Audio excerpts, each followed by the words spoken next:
Namo Sang Hyang Adi Budaya, Namo Buddhaya.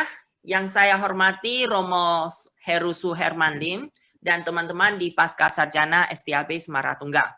Hari ini kelompok kami akan mempresentasikan mengenai tentang analisis teori kebenaran dengan landasan filsafat ilmu dalam film PK. Sebelumnya itu saya perkenalkan kelompok saya adalah Sadiwihara Rika Arya Sidarta dan saya sendiri adalah Surya Chow Sirhom dan selanjutnya adalah Ibu Elizabeth Tansil. Di dalam pengantar ini, saya akan menjelaskan pengertian film menurut Oxford Dictionary. Yang saya terjemahkan, film adalah urutan gambar yang berurutan yang direkam dalam satu rangkaian untuk dilihat pada layar dalam urutan yang sedemikian cepat sehingga memberikan ilusi gerakan alami. Sinopsis. Jika teman-teman melihat gambar ini, kita akan melihat beberapa pemeran di dalam film PK ini yang disutradarai oleh Rajkumar Hirani.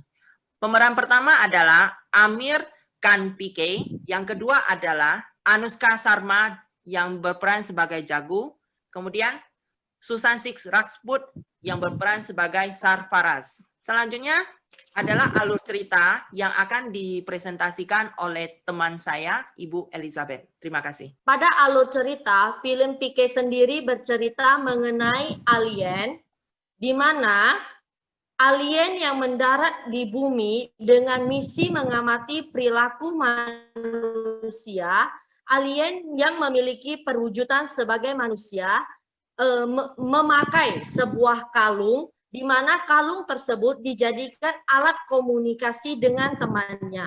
Tetapi kalung tersebut diambil oleh manusia bumi dan alien tersebut berusaha mengejar dan mengambil kembali kalung tersebut. Tetapi kalung tersebut tidak didapatkan. Kemudian di sisi lain, di mana ada seseorang perempuan yang bernama Jagu mengenal Sarfaraz, di mana mereka jatuh cinta. Mereka jatuh cinta, kemudian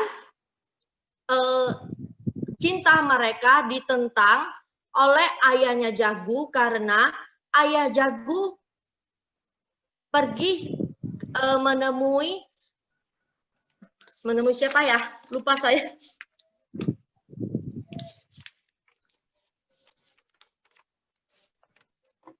Lupa saya.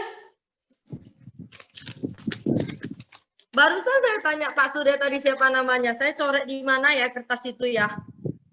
Bu Elizabeth, saya saranin kamu cerita spontanitas aja.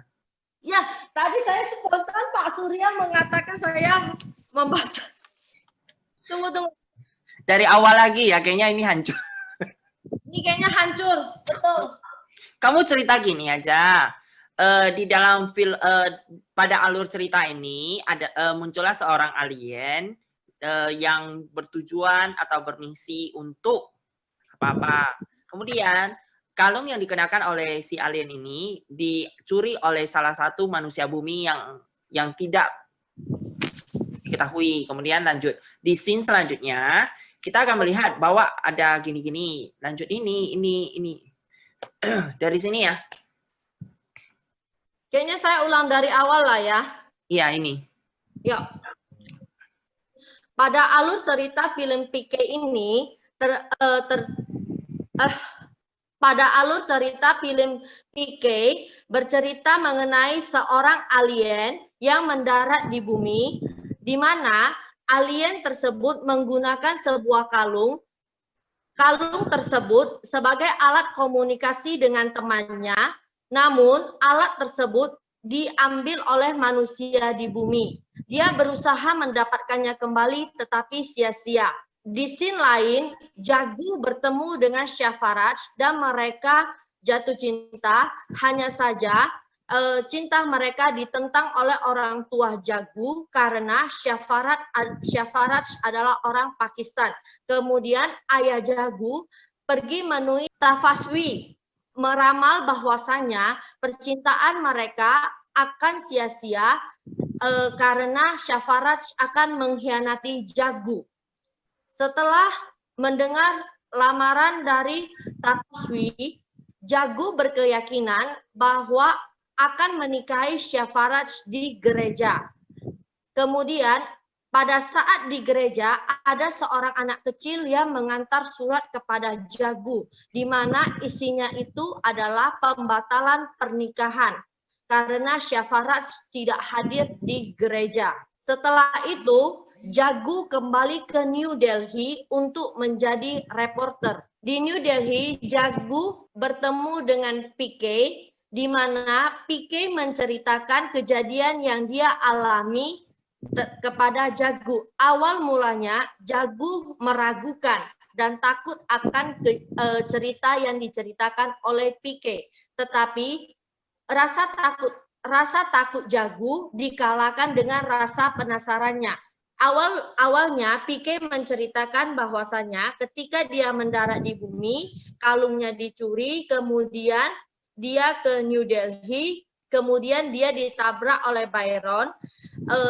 Kemudian Byron membawanya ke rumah sakit terdekat untuk memberi penanganan pertama. Tetapi dokter mengatakan bahwasanya pikiran atau kesehatan PK mengalami masalah atau dapat dikatakan PK hilang ingatan. Kemudian Byron berusaha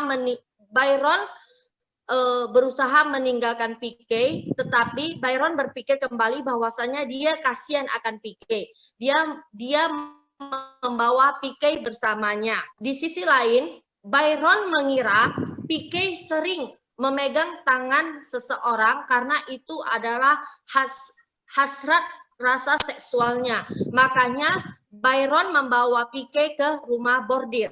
Bertemu dengan seorang perempuan, PK memegang tangan perempuan tersebut selama 6 jam, di mana PK menyerap kenangan dari perempuan tersebut. Setelah menyerap kenangan tersebut, PK akhirnya dapat berbahasa manusia dan mengerti akan bahasa manusia. Selanjutnya, PK membuat laporan kepada polisi bahwasanya kalungnya hilang. Polisi tersebut mengatakan hanya Tuhan yang dapat membantunya, sehingga PK berusaha mencari akan adanya Tuhan.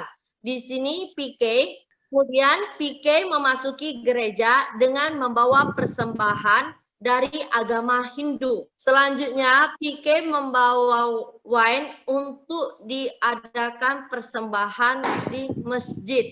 Kemudian, di slide selanjutnya, Anda akan melihat berbagai agama yang diikuti oleh PK. Di sini, PK mendapatkan liontinnya berada di tangan Tapaswi. Tetapi Tapaswi mengklaim bahwasanya Tapaswi mendapatkan liontin tersebut dari Tuhan yang didapat dari Himalaya. Di sisi lain, ada seorang laki-laki yang mengatakan kepada PK bahwasanya istrinya sakit keras.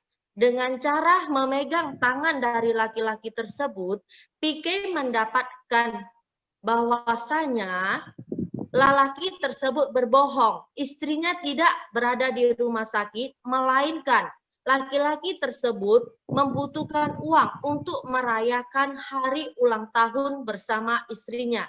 Di sini, Jagu yang awalnya ragu mengikuti laki-laki tersebut, dan Jagu membuktikan bahwasanya apa yang dikatakan oleh PK adalah kebenaran. Di sini karena Jagu merasa apa yang dilakukan oleh Tapaswi adalah salah dan Jagu berusaha menentang Tapaswi, kemudian Jagu mengajak masyarakat luas untuk merekam apa yang salah dari ajaran yang diagamakan untuk dipublikasikan. Karena hal tersebut ditayangkan di televisi, ditonton oleh Ayah Jagu mengirimkan pesan kepada Jagu bahwasanya Ayah Jagu kecewa akan Jagu. Setelah mendapatkan pesan tersebut, Jagu mengalami kesedihan dan kemudian pada saat sedih, PK berusaha menenangkan Jagu dengan cara memegang tangan Jagu. Dengan memegang tangan Jagu, Pique mendapatkan kenangan Jagu akan Shafaraj, bahwasanya Shafaraj tidak meninggalkan Jagu. Di sini Byron menemukan orang yang mencuri kalung Pique, dan Pique meminta kepada Byron menemui Pique dan agar dijadikan bukti bahwasannya kalung yang dipegang oleh Tafaswi adalah milik Pique, bukan yang didapatkan dari Tuhan, di mana yang direncanakan oleh Jagu dan Pique mengalami kegagalan. Ketika Byron membawa pencuri liontin tersebut ke New Delhi, kereta api mereka mengalami ledakan bom yang dilakukan oleh kaum teroris. Di sini, Pique merasakan kesedihan yang mendalam akan kehilangan Byron. Di sisi lain, Pique wajib menghadiri acara yang dipandu oleh Jagu untuk bertemu dengan Tapaswi. Pada acara tersebut, Tapaswi mengajukan pertanyaan kepada Pique mengenai ramalannya akan kehidupan percintaan antara Jagu dan Shafaraj. Dengan catatan, apabila Pique dapat membuktikan bahwasanya ramalan tersebut salah, maka liontin yang dia dapatkan dari Tuhan tersebut akan dia berikan kepada Pique. Kemudian ketika Pique mendengarkan persyaratan dari Tapaswi, Pique mengungkapkan bahwasanya ramalan yang dia lakukan oleh Tapaswi adalah salah. Shafaraj tidak meninggalkan Jagu. Setelah mendengar itu, atasan Jagu berusaha untuk meminta kepada Jagu untuk menghubungi Shafaraj di kedutaan Pakistan. Ketika telepon tersebut tersambungkan, dari kedutaan Pakistan tersebut mengatakan bahwasanya selama ini Shafaraj setiap hari menghubungi mereka untuk bertanya apakah Jagu meneleponnya. Dan kemudian kedutaan Pakistan tersebut menghubungkan antara telepon Jagu dengan telepon Shafaraj. Singkat cerita, dapat disimpulkan bahwasanya lamaran yang dilakukan oleh Tapaswi adalah salah, karena Shafaraj tidak mengirimkan surat kepada Jagu. Shafaraj ada di gereja pada saat Jagu telah pergi meninggalkan gereja, dan Shafaraj juga membaca kertas yang telah dibaca oleh Jagu. Sesuai dengan yang dijanjikan oleh Tapaswi, liontin tersebut yang awalnya hendak diambil oleh Tapaswi untuk melarikan diri, dicegah oleh ayah Jagu. Ayah Jagu mengambil liontin tersebut, kemudian diberikan kepada Pique. Kemudian Jagu mengantar Pique untuk kembali ke asalnya, di mana Pique membawa dua koper, di mana koper yang pertama jatuh dan koper yang kedua dibawa oleh mobil. Pique berusaha mengejar koper yang dibawa oleh mobil dan Jagu mengumpulkan kaset yang jatuh. Karena Jagu penasaran akan kaset yang dibawakan oleh Pique, kemudian Jagu mencoba segala kasetnya, dan Jagu di situ terkejut bahwasanya kaset tersebut semua berisi tentang suara dari Jagu yang selama ini direkam oleh Pique. Tetapi ketika Jagu bertanya kepada Pique apa isi kaset tersebut, Pique mengatakan bahwasanya kaset tersebut berisikan tentang suara alam, hewan, dan yang lainnya. Pique jatuh cinta kepada Jagu, tetapi dia berusaha menahan diri untuk tidak mengatakan kepada Jagu, karena Pique mengetahui dengan sangat jelas bahwasanya Jagu mencintai Shafaraj.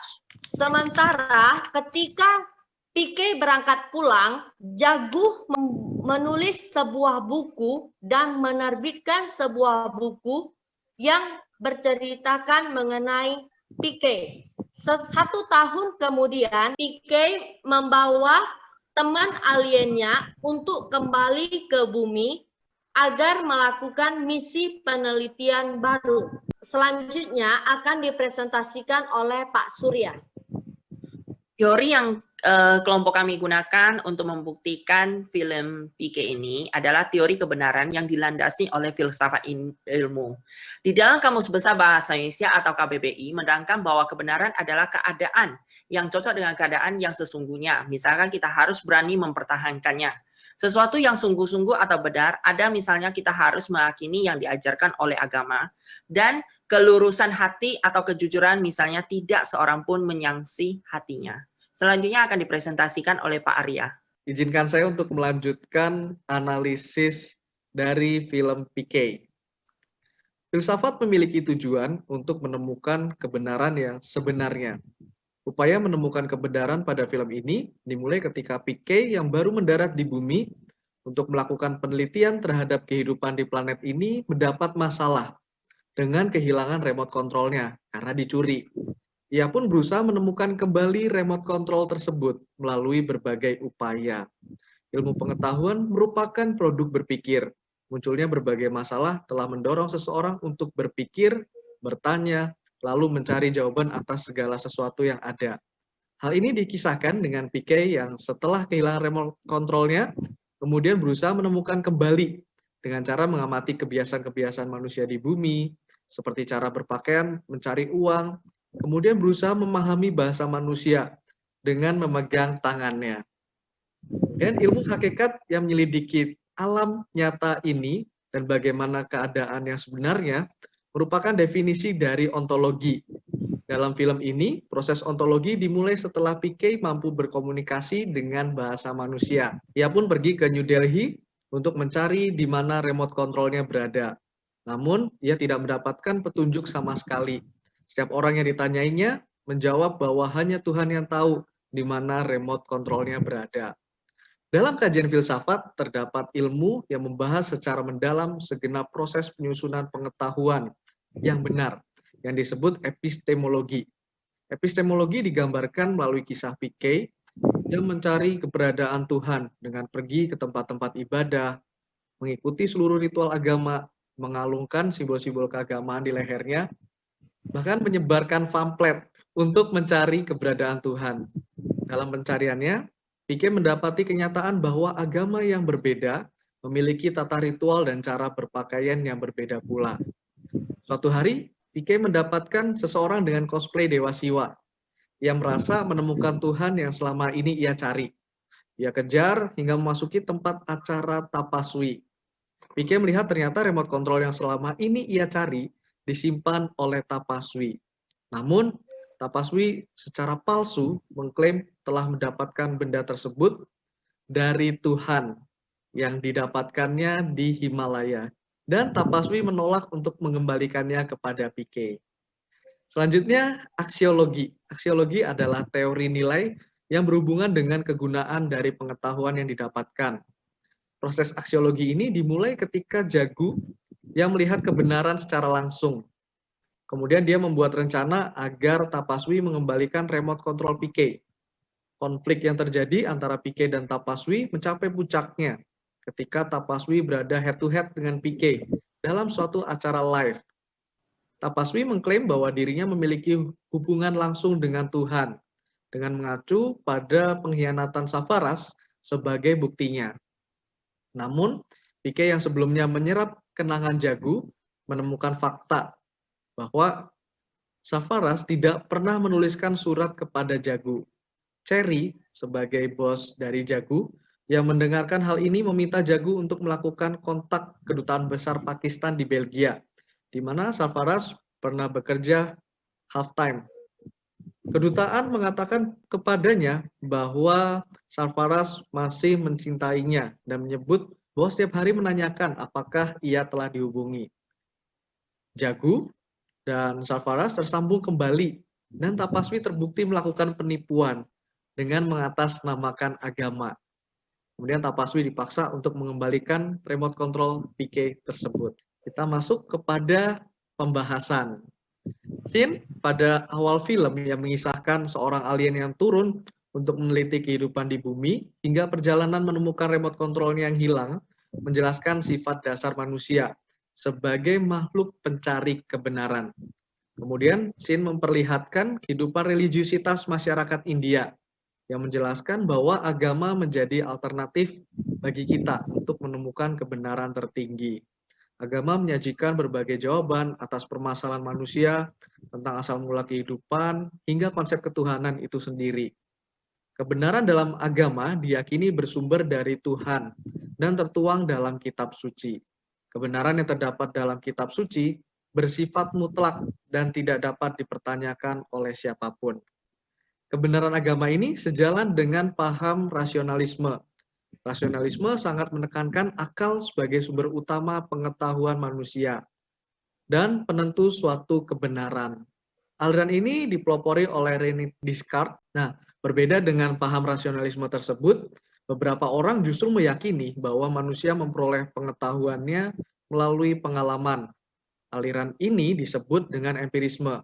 Empirisme memandang hanya pengalaman indrawi sajalah sebagai satu-satunya sumber kebenaran dan kepastian pengetahuan manusia. Salah satu tokohnya adalah John Locke. John Locke memperkenalkan teori tabula rasa. Maksudnya adalah bahwa manusia itu pada mulanya kosong dari pengetahuan. Kemudian dia mengisi jiwanya yang kosong itu hingga lama-lama kita memiliki pengetahuan. Mula-mula tangkapan indera masuk, kemudian pengalaman-pengalaman indera ini menjadi kompleks dan kemudian terbentuklah pengetahuan. Upaya Piquet untuk mendapatkan kembali remote controlnya menggambarkan pertarungan sengit antara paham rasionalisme dan paham empirisme. Piquet berusaha meyakinkan kepada ayah jagu bahwa rasa hormatnya yang berlebihan kepada Tapaswi merupakan bentuk keyakinan yang membuta. Piquet tidak menyangkal kebenaran yang terkandung dalam nilai-nilai agama, namun berusaha meyakinkan kita agar tidak terjebak dalam keyakinan yang salah. Hal ini sejalan dengan paham kritisisme yang dipopulerkan oleh Immanuel Kant. Immanuel Kant menganggap bahwa pengalaman dan akal manusia sama-sama dapat digunakan untuk mencapai pengetahuan manusia. Bagian ini menunjukkan tentang pandangan Buddhis. Saya akan mempresentasikan tentang Piquet sendiri yang diperankan oleh Amir Khan. Di sini dari sisi Buddhis, saya sendiri mengungkapkan kebenaran ajaran Tuhan. Di sini kita bisa melihat dari setiap scene, Piquet sudah mengetahui bahwa terdapat penipuan di dalam agama ini. Jadi, Piquet selalu meyakini sejumlah orang untuk meyakini bahwa Tuhan itu hanya satu, bukan mempercayai Tuhan yang bersifatnya ganda. Selanjutnya, dipresentasikan oleh Bu Elizabeth. Jagu di sini dia memotivasi orang-orang untuk mengungkapkan kebenaran akan adanya Tuhan, di mana ada satu kalimat this is wrong number. Di sini Jagu meminta semua orang yang di mana mereka melihat terdapat kesalahan direkam kemudian dikirimkan agar dapat dipublikasikan. Selanjutnya akan disambung oleh Pak Arya. Baik, kita masuk pada tokoh Tapaswi Maharaj yang diperankan oleh Saurabh Shukla. Nah, Tapaswi ini sebagai tokoh yang menggunakan agama sebagai kedok penipuannya. Oleh karena itu, dalam pandangan Buddhis, jika kita menjadi tokoh Tapaswi, maka kita hendaknya menjalankan agama sebagai way of life, bukan sebagai kedok bisnis, penipuan, ataupun hal negatif lainnya. Pembelajaran yang didapat dari film Piquet ini atau lesson learned yang pertama, jangan mudah percaya akan ramalan.